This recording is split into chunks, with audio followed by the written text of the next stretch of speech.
दोस्तों, इस वीडियो में हम शांत रहने के फायदों के बारे में बात करेंगे। चलिए जानते हैं इस बौद्ध कहानी के माध्यम से शांति क्या है और इसके क्या क्या लाभ हो सकते हैं। एक गांव में गौतम बुद्ध का बहुत बड़ा आश्रम था। वहां पर एक प्रसिद्ध बौद्ध गुरु रहते थे। वहां पर उनका एक शिष्य बहुत बोलता था। वह हर समय इधर उधर की बातें करता था। जब वह दान लेने के लिए जाता तो हर घर से एक नई कहानी लेकर आता है और आश्रम के दूसरे शिष्यों को सुनाता था। एक शिष्य की दूसरे से बुराई करना चुगली करता और दूसरों के सामने अच्छा बनने का प्रयास करता है। खुद के मुंह से ही खुद की तारीफ करता रहता और हमेशा ही खुद को गुरु के सामने सबसे बुद्धिमान और उत्तम साबित करने का प्रयास करता है। वह खुद को सभी शिष्यों से अलग और श्रेष्ठ मानता था। उसका कहना था कि मैं एक अमीर घर का बालक, अगर मैं चाहता तो एक आरामदायक और सुविधाओं से भरा जीवन जी सकता था, लेकिन मैं वह सब छोड़कर यहाँ आ गया क्योंकि मुझे सत्य की खोज करनी है। खुद को जानना है, जीवन को जानना है, इसीलिए मेरा त्याग तुम सबसे बड़ा है। एक दिन गुरु ने आश्रम के सभी शिष्यों को बुलाकर कहा, आप सभी को अगले 1 महीने के लिए कोई न कोई संकल्प लेना है। इससे आपकी संकल्प शक्ति मजबूत होगी और आप में आत्मशक्ति का संचार होगा। आप सभी अपने सामर्थ्य के अनुसार कोई भी संकल्प ले सकते हैं और यदि 1 महीने से पूर्व आप में से जिसका भी संकल्प टूट जाएगा तो वह अपनी पुरानी दिनचर्या में वापस आ जाएंगे। सभी शिष्यों ने अपनी शक्ति के अनुसार छोटे बड़े संकल्प लिए और गुरु को अपने अपने संकल्प के बारे में बताकर वहां से चले गए। लेकिन वह शिष्य जो खुद को सबसे अलग और बड़ा दिखाना चाहता था, वह सीधे गुरु की कुटिया में पहुंच गया और बोला, मैं कोई छोटा मोटा संकल्प नहीं लेना चाहता, बल्कि खुद की ही जैसे एक बड़ा और महान संकल्प लेना चाहता हूं। कृपया आप ही बताएं, क्या संकल्प लेना चाहिए? उसकी यह बात सुनकर गुरु मुस्कुराए और बोले, क्या तुम मेरे द्वारा दिए गए संकल्प को पूरा कर पाओगे? क्या तुम्हारे लिए उसे पूरा करना संभव होगा? शायद नहीं, वह तुम्हारे लिए संभव नहीं है। तुम उसे पूरा नहीं कर पाओगे, इसीलिए तुम खुद ही कोई संकल्प ढूंढो। शिष्य ने कहा, नहीं गुरुदेव, आप जो भी संकल्प मुझे देंगे मैं जरूर उसे पूरा करूंगा। गुरु ने कहा, ठीक है, तो तुम अगले 1 महीने तक चुप रहो, मुंह से एक शब्द भी नहीं निकालोगे, यही तुम्हारा संकल्प। शिष्य ने कहा, गुरुदेव, यह भी कोई संकल्प है? यह तो बहुत ही आसान, 1 महीने तक चुप ही रहना है। आप कोई बड़ा संकल्प दीजिए जो मेरी योग्यता के लायक हो, जिसे पूरा करने में मुझे समस्या हो। गुरु ने कहा, पहले तो तुम इस संकल्प को तो पूरा करके दिखाओ। शिष्य ने गुरु की बात मान ली और वह उसी समय चुप हो गया और पलटकर कुटिया से बाहर चला गया। उसे चुप रहना बहुत आसान लग रहा था। उसने एक दिन तो जैसे तैसे चुप रहकर काट लिया, लेकिन दूसरे दिन से उसके मन में ना बोलने का बोझ पड़ने लगा। तीसरे दिन उसे भारीपन महसूस होने लगा और चौथे दिन उसके अंदर एक अजीब सी बेचैनी होने लगी, क्योंकि आसपास आश्रम के सभी शिष्य एक दूसरे से बातें कर रहे थे। वह भी अपना पक्ष उनके सामने रखना चाहता था, उनकी बोलती बंद कर देना चाहता था, लेकिन उसका संकल्प उसके रोक रहा था। इसीलिए वह पूरे दिन सिर्फ मुंह और आंखें बनाता रहता। इसी तरीके से कुछ दिन और बीते और वह शिष्य बीमार पड़ गया। उसका सिर फटा जा रहा, उसका खाने पीने तक का मन नहीं कर रहा था, वह सिर्फ बोलना चाहता था। वह गुरु के पास गया और उनके सामने बैठकर लिखकर उन्हें बताया, गुरुदेव, मैं बोलना चाहता हूं बिना बोले, मुझे सांस नहीं आ रही, मेरा दम घुटता जा रहा है, मैं अंदर ही अंदर पागल हुआ जा रहा हूं, मैं क्या करूं? संकल्प तोड़ दूं क्या? यह पढ़कर गुरु मुस्कुराए और बोले, संकल्प तो तोड़ने के लिए ही होते हैं, लेकिन जो अपने संकल्प को पूरा कर लेता है वही अपनी आंतरिक शक्ति को बढ़ाता है, और जो अपनी आंतरिक शक्ति को बढ़ा लेता है वह समाज और जागृति की राह पर आगे बढ़ जाता है। संकल्प का लेना भी तुम्हारे हाथ में था और इसे तोड़ना भी तुम्हारे हाथ में है। तुम्हारे बहुत से भाई अपने संकल्प को तोड़कर अपनी पुरानी दिनचर्या पर वापस आ चुके हैं। अगर तुमसे नहीं हो पा रहा तो तुम भी संकल्प तोड़कर अपनी पुरानी दिनचर्या पर वापस जा सकते हो। लेकिन याद रहे, अगर आज तुम इस छोटे से संकल्प को नहीं संभाल पा रहे तो तुम अपनी बाकी की पूरी जिंदगी को कैसे संभाल सकोगे? बाकी फैसला पूरी तरह से तुम्हारे हाथों में है। गुरु की यह बात उस शिष्य के दिल में चोट कर गए। वो बिना कुछ बोले वहां से वापस चला गया और खुद को अपनी कुटिया में बंद कर लिया। वह केवल अपने जरूरी कामों के लिए ही कुटिया से बाहर निकलता, बाकी सारे समय कुटिया के अंदर ही बैठा रहता। 15 दिन बीत चुके थे और आश्रम के लगभग सभी शिष्यों का संकल्प अब तक टूट चुका था, लेकिन उसका संकल्प अभी भी जारी था। संकल्प लेने के बाद से अब तक उसने एक शब्द भी नहीं बोला था। सारा आश्रम हैरान था कि इतना बोलने वाला इंसान चुप कैसे हो गया। 15 दिन बीतने के बाद वह दोबारा अपने गुरु के पास गया और लिखकर बताया है, गुरुदेव, मैं बाहर से तो चुप हूं, लेकिन मेरे भीतर बहुत सी आवाजें हैं, बहुत सी चीख पुकार और शिकायतें हैं। मैं अंदर ही अंदर बात करता रहता हूं। मेरा मन तरह तरह के प्रश्न पूछता रहता है।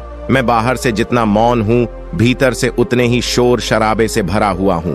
क्या इस तरह से मेरा संकल्प अभी भी जारी रहेगा?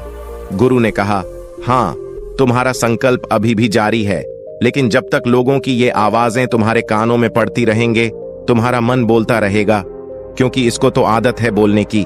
तुम भले ही बाहर से चुप रहो, लेकिन तुम अंदर ही अंदर बोलते रहोगे। तुम्हें इन बातों से, इन आवाजों से दूर जाना पड़ेगा। शिष्य गुरु को प्रणाम कर वहां से चला जाता है और सुबह होते ही अपनी कुटिया छोड़कर जंगल की तरफ चला जाता है। कई दिन बीत जाते हैं, संकल्प का समय भी पूरा हो जाता है, लेकिन शिष्य लौटकर नहीं आया। आश्रम में सभी को डर था कि कहीं जंगली जानवर ने उसे खा न लिया हो। इस बीच उसे ढूंढने की बहुत कोशिश की गई, लेकिन वह कहीं नहीं मिला। सभी गुरु भाइयों ने मान लिया था कि जंगली जानवरों ने उसे अपना शिकार बना लिया है, लेकिन गुरु को ऐसा नहीं लगता था। एक दिन आश्रम का एक अन्य शिष्य गुरु के पास आया और बोला, गुरुदेव, हमारे उस अधिक बोलने वाले भाई के साथ क्या हुआ होगा? क्या जानवर ने उसे मार दिया होगा? गुरु ने कहा, हो सकता है कि जानवरों ने उसे अपना शिकार बना लिया हो, लेकिन उसके न लौटने की एक दूसरी वजह भी हो सकती है। शायद उसे वह मिल गया है जिसके लिए वह गया था। फिर शिष्य ने पूछा, गुरुदेव, क्या ज्यादा बोलना इतना हानिकारक होता है? गुरु ने कहा, इंसान के जीवन के बहुत सारे दुखों में से एक दुखिया भी है कि वह कभी चुप नहीं रह सकता, हमेशा कुछ ना कुछ बोलता ही रहता है। सिर्फ हमारे बोलने के कारण हमारे आधे से ज्यादा दुख पैदा होते हैं। परिवार के अधिकतर झगड़ों की वजह हमारे बोलने के कारण हमारे आधे से ज्यादा दुख पैदा होते हैं। परिवार के अधिकतर झगड़ाढ़ों की वजह हमारा बेमतलब बोलना ही होता है। हम में से कोई भी चुप नहीं रहना चाहता, हम बस सामने वाले को सुना देना चाहते हैं।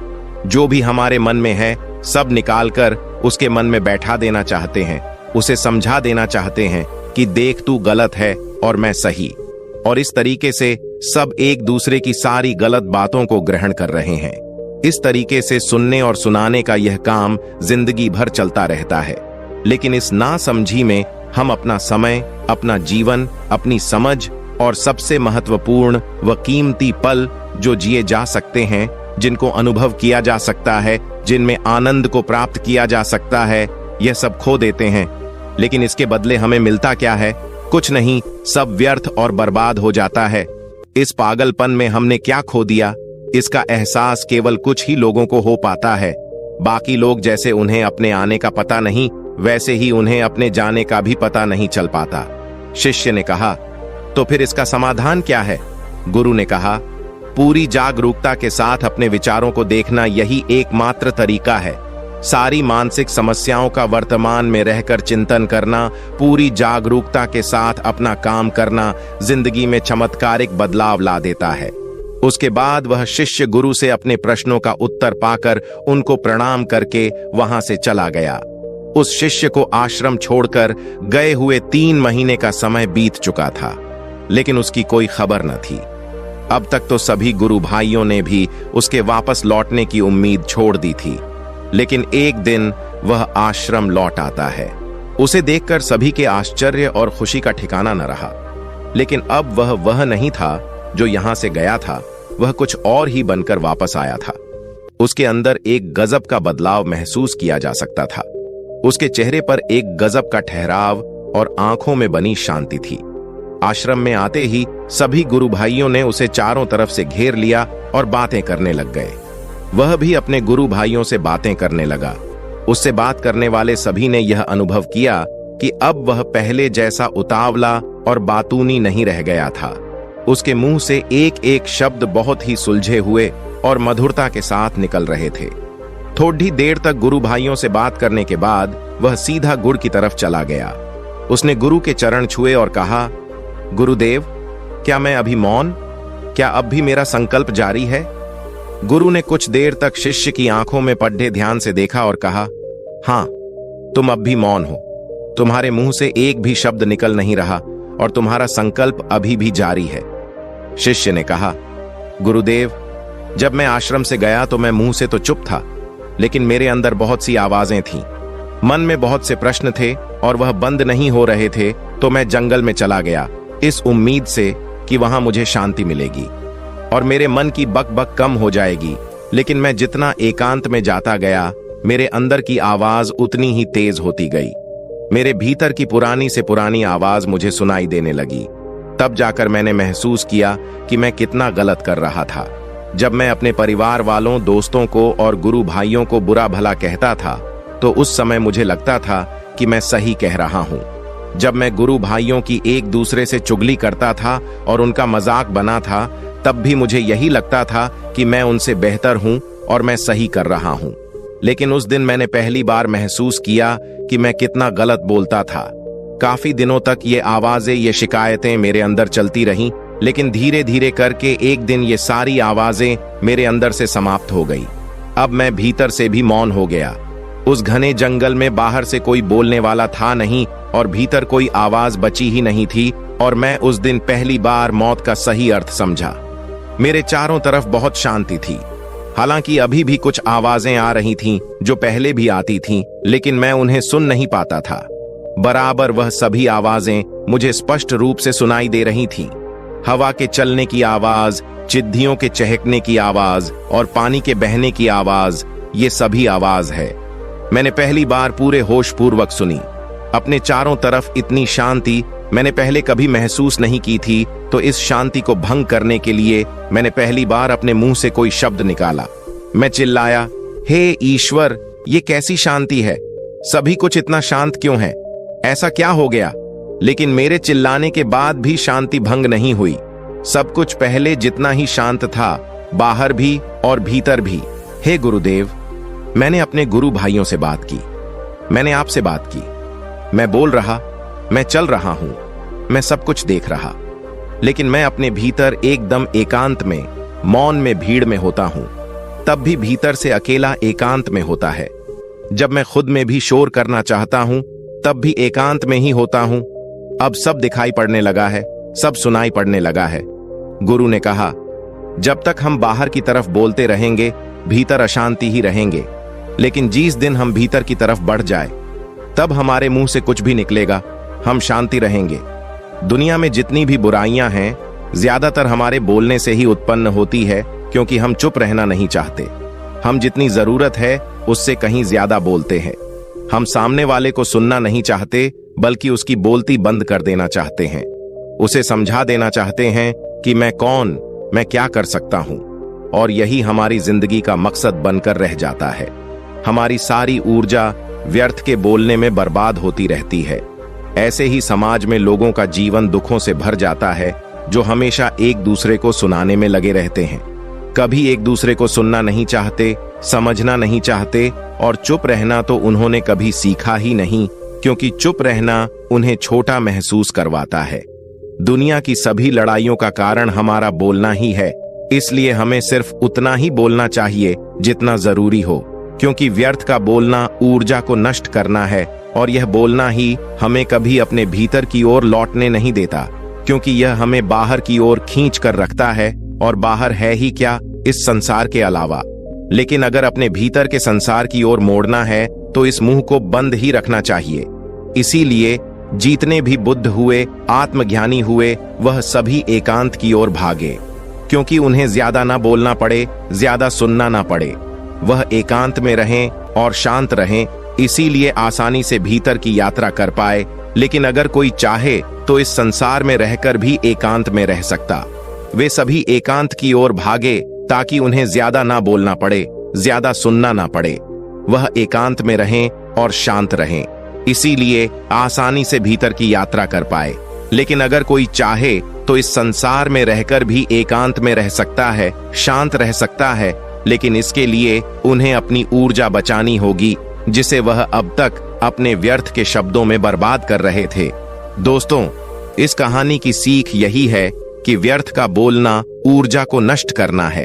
ज्यादा और व्यर्थ बोलना ही हमें अपने भीतर की ओर लौटने नहीं देता, क्योंकि यह हमें बाहर की ओर झुकाए रखता है, और जिन्हें भीतर की यात्रा करनी है उन्हें अपने मुंह को बंद ही रखना चाहिए।